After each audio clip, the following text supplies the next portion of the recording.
श्रोताओ, मैं हूँ आपका दोस्त ओपी राठौर और मैं कविता कंडवाल। हम दोनों की ओर से सभी किसान भाइयों और बहनों का स्वागत, अभिनंदन और सादर नमस्कार।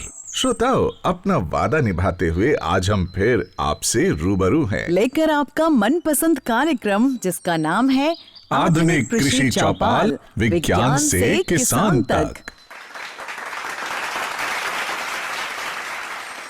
किसान भाइयों और बहनों, आपके लिए ये बेहद उपयोगी कार्यक्रम हम प्रस्तुत कर रहे हैं भारत सरकार के कृषि एवं किसान कल्याण मंत्रालय के सौजन्य से और आकाशवाणी नई दिल्ली के प्रयास से। श्रोताओं, आज की कड़ी में हम चर्चा करने वाले हैं पोषण से भरी सब्जियों की और इनके बीजों, रोपण सामग्री व नई कृषि विधियों की। साथ ही आज चर्चा होगी सब्जियों को उगाने की नई तकनीकों के बारे में भी। और ये सब इसलिए कि हमारे किसान भाई सब्जियों की खेती आधुनिक वैज्ञानिक तौर तरीके से करें, कम भूमि से ज्यादा पैदावार हासिल करें और अपनी आमदनी बढ़ाएं, मुनाफा बढ़ाएं। साथ ही देश में पोषण सुरक्षा को भी मजबूत बनाएं।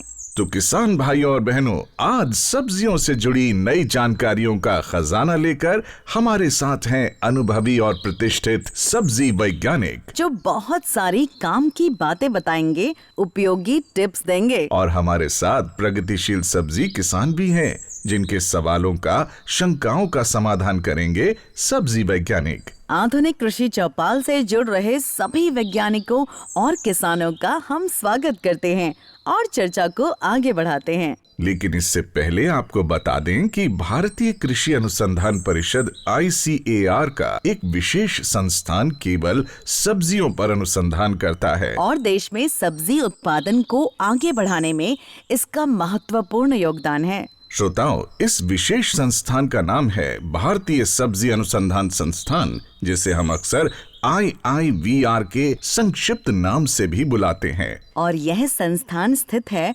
उत्तर प्रदेश के वाराणसी यानी काशी नगरी में।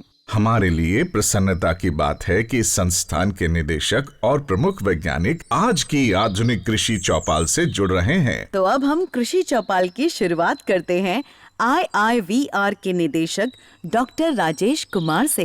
डॉक्टर साहब, हमें और हमारे श्रोताओं को ये जानना है कि आपका संस्थान क्या अनुसंधान करता है और देश में सब्जी उत्पादन को कैसे बढ़ावा देता है। भारत सब्जी उत्पादन में विश्व में दूसरा स्थान रखता है और वर्तमान में हम 207 से ज़्यादा मिलियन टन सब्जी उत्पादन कर रहे हैं और 11.27 मिलियन हेक्टेयर से, और उत्पादकता हमारी लगभग 18.5 टन प्रति हेक्टेयर है। मैं बता दूं कि इस संस्थान का उदय 1992 में सब्जी परियोजना निदेशालय के रूप में हुआ था। तत्पश्चात 1999 में इनके उपलब्धियों को देखते हुए इसको भारतीय सब्जी अनुसंधान संस्थान का दर्जा दिया गया। हम अपने संस्थान की गतिविधियां अपने 3 विभागों, एक क्षेत्रीय अनुसंधान केंद्र और 2 कृषि विज्ञान केंद्रों के माध्यम से करते हैं। हमारा 3 विभाग जो है, सब्जी उन्नयन विभाग जो नई नई किस्मों का विकास करता है, जिसमें कि ज्यादा उपज हो, जलवायु सहनशीलता हो, बहुरोग रोधिता हो, निर्यातोन्मुखी हो, पोषण से ज्यादा हो। हमारे जो सब्जी उत्पादन विभाग के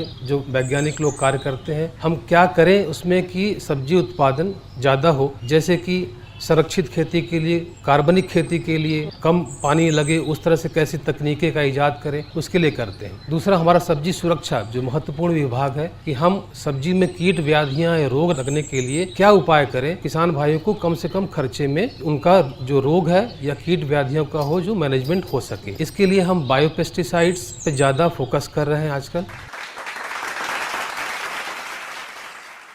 अब हमारे लिए, किसान भाइयों के लिए यह जानना भी जरूरी हो जाता है कि सब्जी संस्थान ने किन सब्जियों की कौन सी किस्में तैयार की हैं। हाँ, ताकि हमारे प्यारे किसान भाई इन्हें अपनाकर पैदावार बढ़ा सकें। और यह उपयोगी जानकारी दे रहे हैं संस्थान के सब्जी उन्नयन विभाग के प्रमुख डॉक्टर नागेंद्र राय जी। भारतीय सब्जी अनुसंधान संस्थान का सब्जी उन्नयन विभाग इस समय 42 सब्जियों पर कार्य कर रहा है और मैं आपको बताना चाहूँगा कि भारतवर्ष में 70 सब्जियां उगाई जाती हैं, जिसमें हम 60% सब्जियों की पर हम अनुसंधान कर रहे हैं, जिसमें हमारी 20 प्रमुख सब्जियां हैं, जैसे टमाटर है, बैंगन है, मिर्च है, फूल गोभी है। हम 22 अल्प प्रतिष्ठित सब्जियों पर भी हम खेती कर रहे हैं, जैसे हमारी कलमी साग है, पोई है, बथुआ है और स्वाड बीन है, विंड बीन है, सोयाबीन है।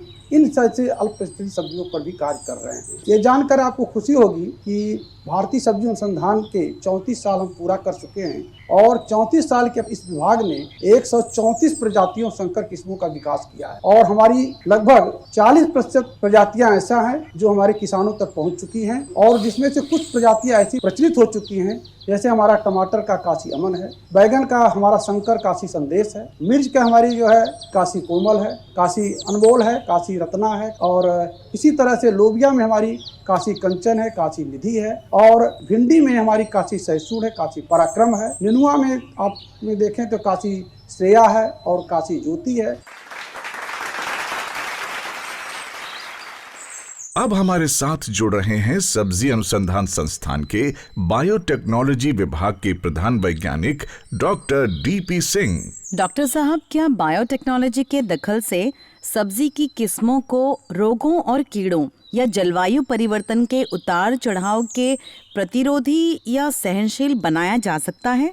डॉक्टर डीपी सिंह जी, जलवायु परिवर्तन को ध्यान में रखकर सब्जी की कौन सी किस्में विकसित की गई हैं जिन्हें हमारे किसान अपना सकते हैं?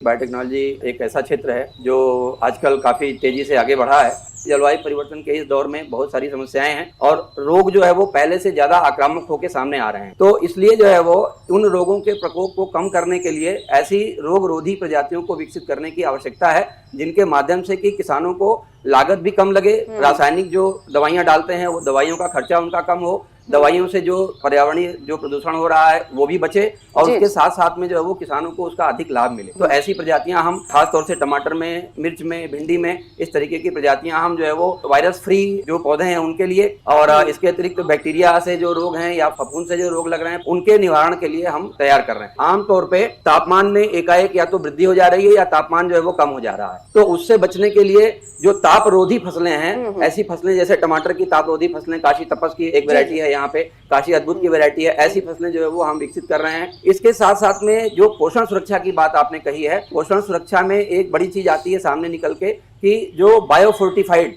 यानी कि जो जैव फोर्टिफाइड तरीकों से कुछ मिनरल्स हैं ऐसे जिनसे कि मानव शरीर में रोग प्रतिरोधक क्षमता बढ़ती है, तो हम वैसी फसलों के विकास में भी लगे हुए हैं। जैसे गाजर है, गाजर में बीटा कैरोटीन एक कैरोटीन है जो एंटीऑक्सीडेंट का काम करता है और हम ऐसी प्रजातियों को विकसित करने में लगे हुए हैं। साथ साथ में जैसे लाइकोपीन है, एंटीऑक्सीडेंट की तरह काम करता है और टमाटर में प्रचुर मात्रा में पाया जाता है, तो हम लाइकोपीन रिच जो है वो तमाम सारी प्रजातियां हम विकसित करने के प्रयास में लगे हुए हैं। विभाग इसमें लगातार काम कर रहा है।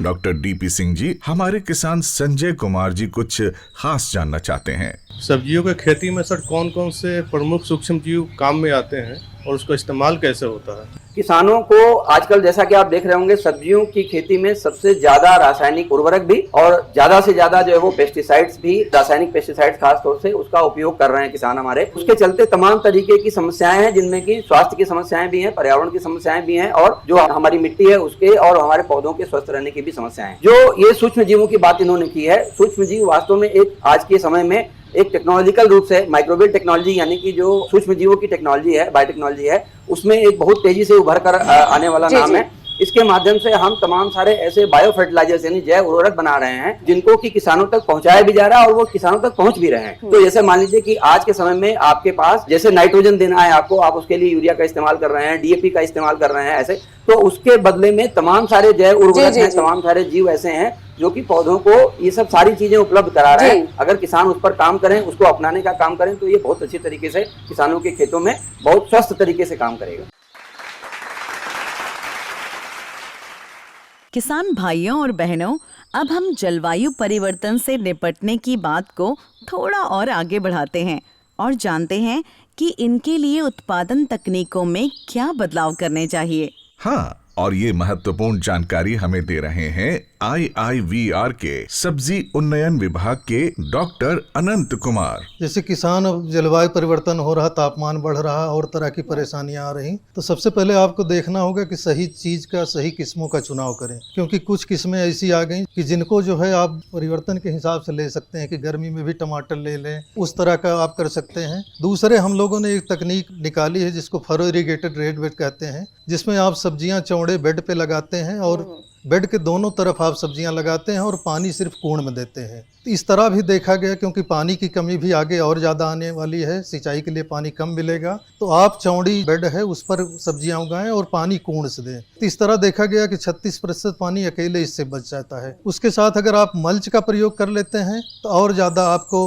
उपज में बढ़ोतरी होती है और पानी लगभग 50-55% तक पानी बच जाता है। तीसरे, हम लोग ग्राफ्टिंग तकनीक से इस समस्या से निजात पाने के लिए कोशिश किए। सबसे पहली शुरुआत हम लोगों ने किया कि जब टमाटर, क्योंकि आपका 24 घंटे भी पानी नहीं झेल पाता है, तो उसमें हम लोगों ने क्या किया कि बैगन की जड़ पर टमाटर लगाया और ये देखा गया कि 4 दिन तक भी अगर पानी लगा है तो उस पर कोई प्रभाव नहीं पड़ता है। उसी तरह अगर बैगन की जड़ पर हम टमाटर लगाते हैं, आप 50 दिन तक भी सिंचाई नहीं करते हैं, तब भी उसके उत्पादन पर फर्क नहीं पड़ता। अभी रिसेंट में हम लोगों ने पोमैटो और ब्रिमैटो तकनीक निकाली। ये भी जलवायु परिवर्तन के लिए काफ़ी अच्छा है, क्योंकि जो पोमैटो करते हैं उसमें नीचे हम आलू लेते हैं, ऊपर टमाटर लेते हैं। आप आलू देखते होंगे जनवरी के महीने में झुलसा रोग आता है, पूरा खत्म हो जाता है, लेकिन आलू के ऊपर अगर आपने टमाटर लिया है तो इसका प्रभाव बहुत कम होता है। उसी तरह एक ब्रिमैटो हम लोगों ने लिया है कि जिसमें बैगन टमाटर दोनों एक ही पौधे पर, और इसके लिए बैगन की अर्ध जंगली प्रजाति है उसको लिए हैं। ये जो मूल वृंत हम लोगों ने लिया है ये सूखा भी झेल सकता है, जल भराव भी 4 दिन का है तो वो भी झेल सकता है। तो इस तरह जो है हम आप करके, या आपका प्रोटेक्टेड कल्टीवेशन है, इसमें तापमान, आर्द्रता और लाइट को कंट्रोल करके आप थोड़ा समय इधर उधर भी कर सकते हैं। आजकल जैविक यानी ऑर्गेनिक सब्जियों की बात भी हो रही है। इनकी मांग है और बाजार में इनकी कीमत भी अच्छी मिलती है। तो सब्जियों का जैविक उत्पादन कैसे किया जा सकता है? श्रोताओं, इस उपयोगी जानकारी को हमारे साथ साझा कर रहे हैं सब्जी अनुसंधान संस्थान के सस्य विज्ञान विभाग के प्रधान वैज्ञानिक डॉक्टर SK सिंह। जैविक खेती जब हम करते हैं तो सबसे पहला सिद्धांत है ऐसी फसल को चुनाव करना चाहिए जो आपके जलवायु और वातावरण के अनुकूल हो तथा उसमें कीड़े और रोग व्याधि का प्रकोप कम पड़ता हो। इसके अलावा आपको जब खेती करनी है अनुकूलतम समय पर खेती करनी चाहिए। पिछेता या अगेती खेती करने में सब्जियों की बढ़वार प्रभावित होती है और साथ ही साथ उनमें कीड़े और बीमारियों के प्रकोप भी ज़्यादा होते हैं। जब हम अच्छा एक फसल चक्र बनाते हैं तो वो हम मिट्टी की उर्वरता और रोग व्याधि के प्रकोप को भी कम कर सकते हैं। सभी सब्जियां और सभी कंडीशंस में ऑर्गेनिक फार्मिंग या जैविक खेती को नहीं किया जा सकता है। ऐसा रिसर्च में पाया गया है कि जैविक खेती के लिए बहुत सारी सब्जियां बहुत ही अनुकूल हैं और काफ़ी अच्छा रिस्पांस देती हैं। जैसे कि रबी के मौसम में अगर हम बात करें तो ब्रोकली हो गई, फूल गोभी हो गई, पत्ता गोभी हो गई, पेड़ वाली सब्जियों में मूली हो गई, गाजर हो गया, पत्ती वाली सब्जियों में पालक हो गया, मेथी हो गया, ये काफ़ी अच्छा परफॉर्मेंस देते हैं। इसी तरह खरीफ के मौसम में भिंडी हो गई, लौकी हो गई, लोबिया हो गई और साग वाली में चौलाई की साग भी अच्छी उत्पादन देती है। साथ ही हमको एक ध्यान रखना है, पूर्वी उत्तर प्रदेश के गंगा के मैदानी क्षेत्र में फसल चक्रों को हम अपनाते हैं तो उसमें भिंडी, मटर, लोबिया, और अगर इनका पोषक तत्व प्रबंधन करना हो हमें तो पोषक तत्व के रूप में हमें जितने भी ऑर्गेनिक इनपुट्स हैं उनको एकीकृत करके देना चाहिए। जैसे कि हम बताएं कि अगर भिंडी की खरीफ में आप फसल ले रहे हैं जैविक खेती में तो आपको 10 से 15 टन गोबर की खाद, 3 से 4 टन वर्मी कंपोस्ट और 1 टन नीम की खली का प्रयोग प्रति हेक्टेयर के रूप में करें। साथ ही हमारे संस्थान द्वारा विकसित ट्राइकोडर्मा, एक्टिनोगार्ड और CRB7 को आप इस्तेमाल करें। लगभग 100 से 125 कुंटल प्रति हेक्टेयर की उत्पादन क्षमता प्राप्त कर सकते हैं। सब्जियों के जैविक उत्पादन की बात चल रही है तो हम यह भी जानना चाहेंगे कि इसमें IPM की क्या भूमिका है, यह कैसे लाभकारी है। बता रहे हैं संस्थान के फसल सुरक्षा विभाग के प्रधान वैज्ञानिक doctor KK Pandey ji. IPM यानी कि एकीकृत नाशी जीव प्रबंधन कहते हैं। इस तकनीक में कई विधाओं को समावेश किया जाता है, जैसे कि भौतिक है, रासायनिक है, जैविक है, या अवरोधी किस्मों का है, या सस्यावर्तन की बात है। तो कहने का मतलब कि इन सभी को मिला करके जब आप सब्जियों की खेती में प्रयोग करते हैं तो उससे रसायन की बिल्कुल ही आवश्यकता नहीं पड़ती है और रोगों और कीटों का समुचित निदान होता है। जब भी आईपीएम की विधि अपनाएं तो यह ध्यान रखें कि किसान भाई सब्जी के रोगों और कीटों के लिए जो आईपीएम की तकनीक वैज्ञानिक द्वारा संबोधित की जाती है उसको फसल लगाने के समय से या बुआई करने के समय से या खेत जुताई करने के समय से ही प्रारंभ कर दें। जब हमारी सब्जी लगे उस समय उसमें रोग और कीट ना लगे और किसी भी रासायनिक दवा का प्रयोग ना करना पड़े। हमारे किसान भाइयों को अक्सर सब्जी फसलों में मिट्टी से मिलने वाले रोगों का सामना करना पड़ता है, इसलिए हम इनके उपचार या निवारण के उपाय भी जानना चाहेंगे। यह उपयोगी जानकारी दे रहे हैं डॉक्टर के पांडे जी। ये विदित है कि मिट्टी में लाभकारी और हानिकारक दोनों तरह के फफूंद और बैक्टीरिया रहते हैं। सब्जियों में खासकर बात की जाए तो बहुत सारी ऐसी बीमारियां हैं जैसे कि आर्द्र गलन जिसको डैम्पिंग ऑफ कहते हैं, उठा होना, जड़ सड़न, तना सड़न, फल सड़न, होमा झुलसा, ये सारी बीमारियां मिट्टी से आती हैं और मिट्टी में ही फफूंद और इसके बैक्टीरिया जीवित रहते हैं। लेकिन एक और भी प्रकृति का ये वरदान है कि मिट्टी में कुछ ऐसे फायदेमंद फफूंद और बैक्टीरिया रहते हैं जिसको कि हम लोग निकाल करके प्रयोगशाला में और उसको बहुगुणन करके मल्टीप्लाई करके बृहद पैमाने पर किसानों के बीच में देते हैं। तो उसमें सबसे प्रचलित और पूरे दुनिया भर में सबसे ज्यादा फायदेमंद एक ट्राइकोडर्मा है, उसकी कई स्पीसीज हैं, अर्जियनम है, विरिडी है। तो ये सारी जो ट्राइकोडर्मा है वो खासकर मिट्टी में ही रहती है, मिट्टी में सड़े गले चीजों को खाती है। तो इसका ये फायदा है कि अगर आप इसको सब्जी में, चाहे वो नर्सरी में बीमारी लग रही हो या हमारी जो मुख्य फसल रोपाई के समय बीमारी लग रही है, जितने भी ये बीमारियां लग रही हैं, इसको मिट्टी में प्रयोग किया जाए या बीज का शोधन किया जाए। तो मिट्टी में प्रयोग करने के लिए ये ध्यान रखने की जरूरत है कि रोपाई या बुआई के कुछ दिन पहले ही इसका मिट्टी में मिला दिया जाए। रोपाई के समय या बुआई के समय में बीज शोधन कर दिया जाए।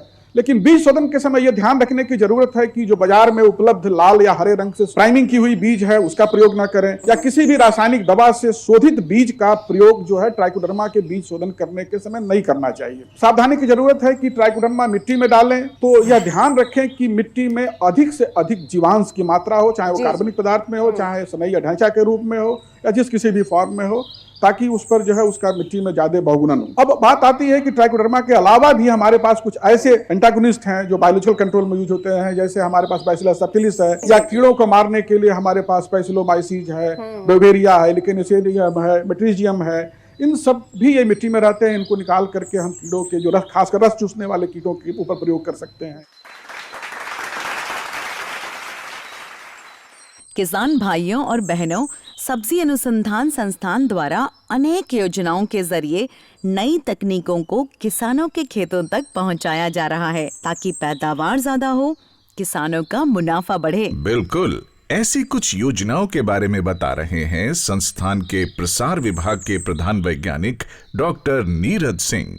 प्रमुख कुछ जो परियोजनाएं इस समय जो हमारे इस संस्थान के द्वारा चलाई जा रहे हैं उसमें सबसे पहले है फार्मर्स फर्स्ट। यह परियोजना पिछले एक दशक से जो है ये बनारस और मिर्जापुर के अलग अलग गांवों में यह परियोजना चलाई जा रहे हैं और इस परियोजना की खासियत ये है कि इसमें किसानों की सहभागिता के साथ साथ जो फार्मर्स इनोवेशन की हम बात करते हैं उसे भी ध्यान में रखा जाता है और उनके जो अवेलेबल रिसोर्सेज है, जो संसाधन उनके पास उपलब्ध है, उन चीज़ों को ध्यान में रखते हुए जो हमारे इस संस्थान की जितनी भी तकनीकें हैं उनको हम उन तक पहुंचाते हैं। और इसमें देखा गया है कि इससे हमारे लगभग जो है 15 से 30% तक की वृद्धि जो है सो अलग अलग जो है सो फसलों में पाई गई है। साथ ही साथ कुछ वर्गीकृत जो वो भी हमारे पास परियोजनाएं, फ्लैगशिप प्रोग्राम ये चल रहे हैं, जैसे कि अनुसूचित जाति के लिए और अनुसूचित जनजाति के लिए। अनुसूचित जाति के लिए वैसे तो सरकार पूरे देश भर में ये कार्यक्रम चला रही है, मगर ये संस्थान 3 राज्यों में, उत्तर प्रदेश, बिहार और पश्चिम बंगाल में ये कार्यक्रम जो है चला रहे हैं। और इस फ्लैगशिप प्रोग्राम में अनुसूचित जाति के जो हमारे किसान साथी हैं उनको जो है सो हम नई तकनीक के साथ साथ प्रदर्शन देते हैं, उसके प्रशिक्षण देते हैं, स्किल डेवलप हम करते हैं जिससे कि वो उसे अडॉप्ट करें और कम लागत में, क्योंकि खेती की जब हम बात करते हैं तो सबसे इम्पॉर्टेंट होता है कि कम लागत जिससे कि मुनाफा ज्यादा हो। तो कम लागत में कैसे हम उसे कर सकें ये तकनीक हम बताते हैं। साथ ही साथ जो अनुसूचित जनजाति के जो ट्राइबल्स हमारे साथी हैं उसके लिए उत्तर प्रदेश और झारखंड, ये 2 राज्यों में जो है सो हमारे ये फ्लैगशिप प्रोग्राम चल रहे हैं। और इसमें लगभग 40 गाँव में अब तक हम जो है सो अलग अलग जो है सो क्षेत्रों में जो है सो ये कार्य हम कर रहे हैं प्रशिक्षण और स्किल डेवलपमेंट कर रहे हैं, साथ ही साथ जो हम प्रदर्शन कर रहे हैं, डेमोन्स्ट्रेशन अलग अलग टेक्नोलॉजी के दे रहे हैं और इससे किसानों को काफी लाभ हुआ है। और अब हम आधुनिक कृषि चौपाल की चर्चा को ले चलते हैं देश के सुंदर पूर्वोत्तर राज्यों की ओर। हाँ, और यहाँ सब्जी उत्पादन को बढ़ाने की बहुत संभावनाएं हैं, क्योंकि यहाँ प्राकृतिक खेती और जैविक खेती का बोलबाला है। IIVR द्वारा यहाँ सब्जी की खेती को बढ़ावा देने के लिए क्या कुछ किया जा रहा है, बता रहे हैं संस्थान के सब्जी उन्नयन विभाग के प्रधान वैज्ञानिक डॉक्टर राकेश कुमार दुबे। उन सभी राज्यों में अगर हम सिक्किम को देखें तो बाय डिफॉल्ट एक तरीके से ऑफिशियली वो ऑर्गेनिक स्टेट के रूप में डिक्लेयर भी है। साथ ही साथ अगर हम नेशनल एवरेज से देखेंगे फर्टिलाइजर और पेस्टिसाइड एप्लीकेशन का, तो उन राज्यों में निश्चित तौर पर बहुत ही कम मात्रा में पेस्टिसाइड वगैरह का प्रयोग होता है। लेकिन एक सबसे बड़ी जो वहाँ के राज्यों में जो हम लोगों का, चूँकि मुझे खुद पूर्वोत्तर में सर्विस करने का अवसर मिला, तो मैंने उस अवसर में देखा कि वहाँ पर अगर किसी चीज़ की जो नेचुरल कांस्टेंट हैं वो तो है ही हैं, उसके अलावा जो सबसे बड़ी जो कमी है गुणवत्ता युक्त बीजों की कमी। तो उन गुणवत्ता युक्त सब्जी बीजों की जो अनुपलब्धता होती है उसके कारण शायद कहीं हमारा जो नेशनल एवरेज जो प्रोडक्टिविटी है, कहीं जो हम 18.5 टन प्रति हेक्टेयर की दर पर हैं, वहाँ पर हमारे उन राज्यों में, पूर्वोत्तर के राज्यों में कहीं 5 से 6 मैक्सिमम 8 टन प्रति हेक्टेयर की उपज होती है। तो वजह ये है कि जो उनका अपना बीज पैदा होता है उसी को बार बार यूज करते हैं। तो उस दिशा में भारतीय सब्जी अनुसंधान ने बहुत अच्छा पहल किया है। पिछले लगभग 5-6 सालों से हम लोग लगातार उनको ट्रेनिंग दे रहे हैं, फ्रंट लाइन डिमॉन्स्ट्रेशन, और एक तरीके से हम जो वहाँ की ऑर्गेनाइजेशन हैं, जैसे सेंट्रल एग्रीकल्चर यूनिवर्सिटी है, ICR के विभिन्न सेंटर्स हैं, आत्मा के सेंटर हैं, केवीके हैं, FPOs हैं, इनके माध्यम से हम उनको अलाइन करके, और अच्छी बात यह है कि लोकल उनकी भाषा में हम अपनी चीज़ों को, साइंटिफिक भाषा को वहाँ पर पहुँचा रहे हैं। हम उत्पादन और उत्पादकता की बात तो बहुत करते हैं, लेकिन कड़वी सच्चाई ये भी है कि फसल की तुड़ाई के बाद बाजार पहुंचने से पहले सब्जियों की एक बड़ी मात्रा खराब हो जाती है। हाँ, तो इस वेस्टेज को रोकने के क्या उपाय हैं?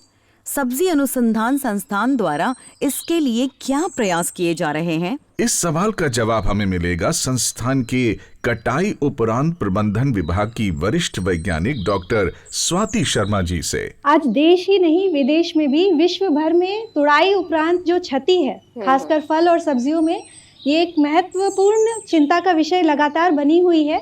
यूनाइटेड नेशन सस्टेनेबल डेवलपमेंटल गोल भी है कि 2030 वर्ष तक जो तुड़ाई उपरांत जो क्षति हो रही है इसको कम से कम आधा कम किया जाए, मतलब 50% कम से कम हम लोग कम कर पाए।